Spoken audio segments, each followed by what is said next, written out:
Once again, welcome back to Learning with a Difference, Thought of the Day by Dr. Abdul Kalam. Climbing to the top demands strength, whether it is to the top of Mount Everest or to the top of your career. Dr. Kalam has said that strength is required. Either we are climbing to the top of mountain or to the top of our career. Our strength says a lot about us as a student, as a candidate. It demonstrates our expertise in a particular area. It is a basis of success in our work and it makes us valuable person. But it vary from person to person. They all. Some people have some key strengths like knowledge, patience, perseverance, sincerity, means strength which a person achieve from education and experience.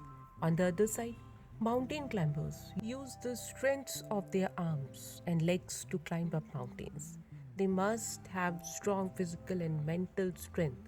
Dr. Kalam means to say that if we have strength, we may reach to the heights, we may achieve higher goals, and become expertise in a particular area. Thank you.